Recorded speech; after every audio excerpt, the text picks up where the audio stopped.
Allez, je te montre un petit truc tout con, hein, mais bon, je suis assez fier. J'aime bien ces conneries là, où en fait tu utilises tout, hein, t'as aucune perte. Alors quand tu fais la scie à onglet, bah, t'en as plein partout, hein, des petits morceaux. Moi je les ai laissés se cumuler.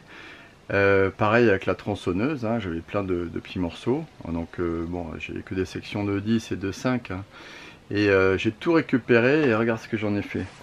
J'ai mis ça, d'abord j'ai récupéré une plus grande longueur là, que j'ai mis ici à plat, hein, un petit peu décalé. Et puis voilà où elles sont mes chutes. Voilà. En fait, vu que j'ai fait un truc en biais, eh ben, tu peux mettre toutes tes chutes, quoi. Hein, tu t'amuses un petit peu et puis voilà, je vais couper ça à la tronçonneuse et puis on va se faire une petite plateforme. Hein, je sais pas, un banc ou ça peut servir à tout. Hein. Voilà, pas mal, non? Ah, juste un truc vite fait là. On dit souvent que la tronçonneuse c'est un outil de bourrin, quoi. Mais bon, moi je commence à l'utiliser de plus en plus et je vois en fait qu'on peut faire des trucs super précis. Hein. Là, ce que je voulais montrer, c'est que ouais, bon, on le voit pas le trait, mais bon, j'ai tracé un trait et en fait, il suffit de se faire un guide. Hein. Il faut pas y aller à plat, il faut présenter la pointe sur le trait et puis après ça va tout seul, hein. C'est quand même super précis, quoi. Hein. Donc au fur et à mesure, moi j'utilise de plus en plus la tronçonneuse. Hein. Voilà, ça va être pas mal. Hein. Et le polycarbonate, ça peut servir à plein de trucs. Hein. Ouais. Suffit d'avoir un petit peu d'imagination. Hein. Top. L'urgence, quoi, si tu vas trop loin. Ouais. Le truc qui est...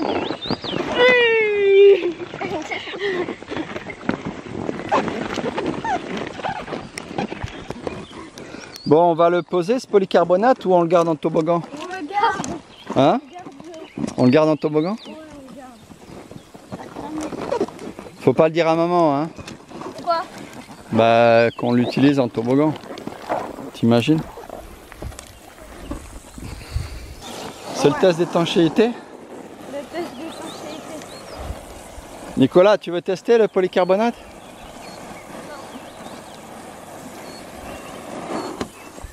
Tu me pousses? Alors, ok, on va faire comme ça. Attention, 1, 2...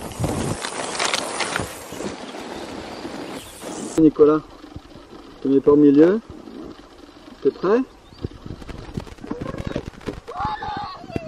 Oh merde! Oh merde, ça va? C'est allé trop loin.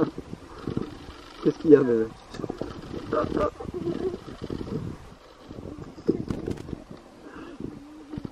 Attention.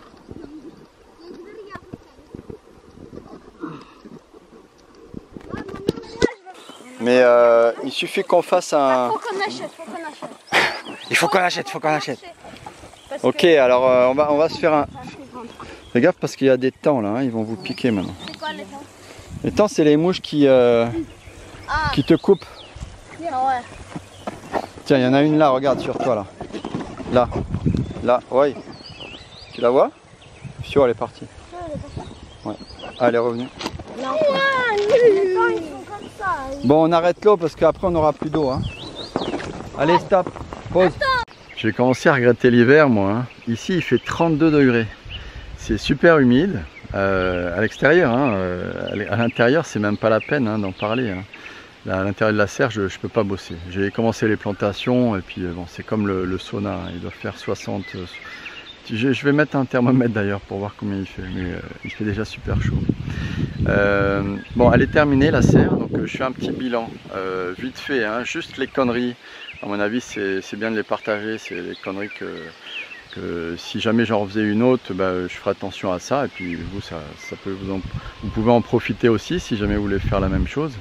Et puis bah, au niveau du coût, je ferai un petit point au niveau financier, quoi, au niveau du coût global, parce que maintenant, bah, je sais combien. Enfin, j'ai déjà fait la dépense, donc je sais combien ça m'a coûté.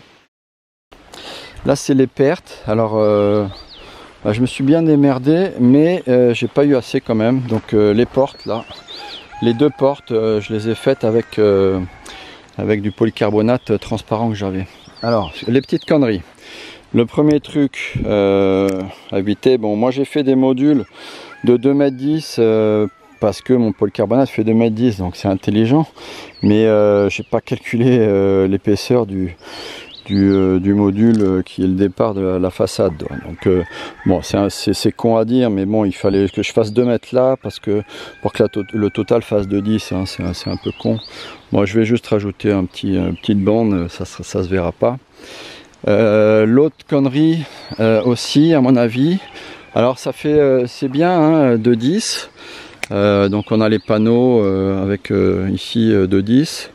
Par contre à mon avis ce qui est mieux c'est de le faire un peu plus court, peut-être 2 mètres, de manière à redescendre le polycarbonate, le plier. En plus c'est dans le bon sens, il peut se plier et puis recouvrir en fait le pignon, parce que moi je me suis amusé à faire un truc comme ça quoi, à plier à l'intérieur. Bon, ça fait un peu bricolage. À mon avis, c'était beaucoup mieux de le faire un peu plus court. Et toujours pour ce qui est couvertine, alors là, j'ai pas trouvé la bonne solution à mon avis. On voit en haut. J'ai essayé de les liaisonner d'abord, j'ai pas réussi. J'ai essayé aussi de mettre des baguettes de bord là. Bon, c'est pas simple, en plus c'est en hauteur. Je sais pas en fait ce qui aurait été moi voilà ce que j'ai fait hein. J'ai encore découpé un petit morceau et puis j'ai fait une sorte de couvertine sur le fêtage. À mon avis ce qui aurait été bien de faire, c'est à l'intérieur de pas faire ce que j'ai fait, parce que moi mes entretoises elles sont au nu en fait du polycarbonate. Et là j'ai uniquement mis, enfin c'était uniquement pour le contreventement, je l'ai mis en sous-face des chevrons. Et en fait ça m'aurait servi si c'était au même nu que les entretoises. Et en fait ça m'aurait permis de plier en fait le polycarbonate par dessus. Et ce que ça aurait permis de faire, c'est de le plier, de le redescendre peut-être 10 cm là, de le fixer. Et comme ça, on a avec une petite bordure, enfin une baguette de bord, et comme ça, on aurait vraiment quelque chose de, à mon avis, plus sympa. Enfin bon, voilà, ça fait quand même pas mal avec le polycarbonate transparent. Et puis voilà, techniquement, ça fait l'affaire. Alors, combien ça m'a coûté tout ça? J'ai pris quelques notes, comme ça, je vais vous les montrer, ce sera plus simple. Les 4 madriers, les gros madriers en bas, qui font 150 par 100 par 6 mètres de long. Alors c'est 11,25 € l'unité, donc les 4 madriers c'est 45 €. Les 26 bastins, enfin les sections de 100 par 50 par 6 mètres de long, l'unité 3,75 €, donc 98 €. Ensuite les chevrons, donc ceux-là je les ai utilisés uniquement en contreventement. Ces chevrons, c'est 8 chevrons, ça fait 15 €. Ensuite il y a la quincaillerie, les équerres, les platines, les vis et les clous. Environ c'est 50 € en tout. Donc ça fait un total d'environ 200 € pour la structure, quoi, hein, c'est ce que je disais la dernière fois. Ensuite on a le polycarbonate. Alors les feuilles ici c'est vendu en 12 mètres, hein, c'est des rouleaux. Donc ils font 2,10 m de large et c'est environ 2,50 € du mètre carré. Donc en tout ça m'est revenu à 180 €. Et le plus cher en fait, on en a presque autant, c'est les accessoires. Au total j'en ai eu pour 120 €. Donc si on ajoute la structure en bois plus le polycarbonate, j'en suis à un total de 500 € quoi. Donc 500 € pour une serre qui fait donc 6 par 4, hein. Au départ j'étais parti sur 8, mais bon, je me suis calé sur 6. Donc 24 mètres carrés, je pense dans le commerce ici on doit trouver 24 mètres carrés, j'en ai vu la dernière fois, je crois que c'était 30 000, ouais, c'est à peu près 500 € hein, aussi. Donc on va passer à autre chose, hein. Je vais mettre sur le four maintenant. Donc je vais essayer de faire une vidéo demain avec la dalle, et puis chaque jour j'essaierai de vous montrer un peu toutes les étapes de la construction de mon four à pizza. Voilà.